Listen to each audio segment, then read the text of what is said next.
And from here, we take you to the Parliament proceedings where Minister of State and Prime Minister's Office Jitendra Singh is talking to media persons. Which were not to their expectation.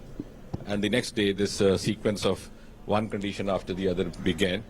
But I think that is not what the people of this country expect from us, those who've been elected to this august house. And therefore, we still hope that a good sense will prevail and they will live up to the expectations of the people who have sent them to the parliament. So all eyes on the Prime Minister. So all eyes on the Prime Minister. The Prime Minister is going to be in the Rajya Sabha today. Is he likely to intervene? That is something. No, that's not my brief or prerogative to say. But see, government is always open to any kind of response. And I think this is quite frivolous. It's also devoid of conviction, devoid of logic to say that we can debate only in the presence of Prime Minister. I would rather go one step further and say that if a debate carries on for 3-4 days, even the minister concerned, for that matter in this case, finance minister, is not expected to sit all the 4 days. The senior minister has to perform other tasks also. He has to be in the other house. He has to do his official work.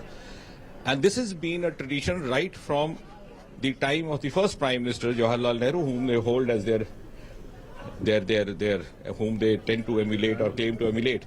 And therefore, I don't know how this sudden demand on their part has arisen. On the contrary, even the finance minister, if the debate carries on for too long, for a couple of days at a stretch, might assign one of his junior ministers to take down the notes and be available there. Sir, you're speaking about this. You're speaking about the survey. The opposition is not even coming for a meeting. Leave about the debate. They are not coming for a meet.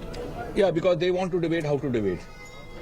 Now this is, I think ridiculous would be an uncivilized word, but I fail to understand what actually is required. Instead of debating on a subject per se, there is a debate on how to debate. Sir, the government has been saying that, the mood of the nation is reflected in the way the survey has really gone. That is also not something that the opposition is appreciating. They're saying this is nothing but browbeating. Unfortunately, they refuse to have their ear to the ground. We have travelled to different parts of the country, to the remotest part of the country, met the poorest of the poor, the most illiterate of the illiterate. When you ask them about the decision, in fact, some of the media friends have tried their best to coax people standing in the queues and try to dramatize a climax. How do you feel? Did you have your breakfast? Did you have your lunch? How many hours? And when they feel that now things have come to their receptivity, then they politely ask, so what do you think about the decision? And the immediate answer from the other side, which is an anti-climax, is that we welcome the decision. So I think that is the spirit of the people of this country who have shown an unflinching faith in the honesty and courage of conviction of the Prime Minister.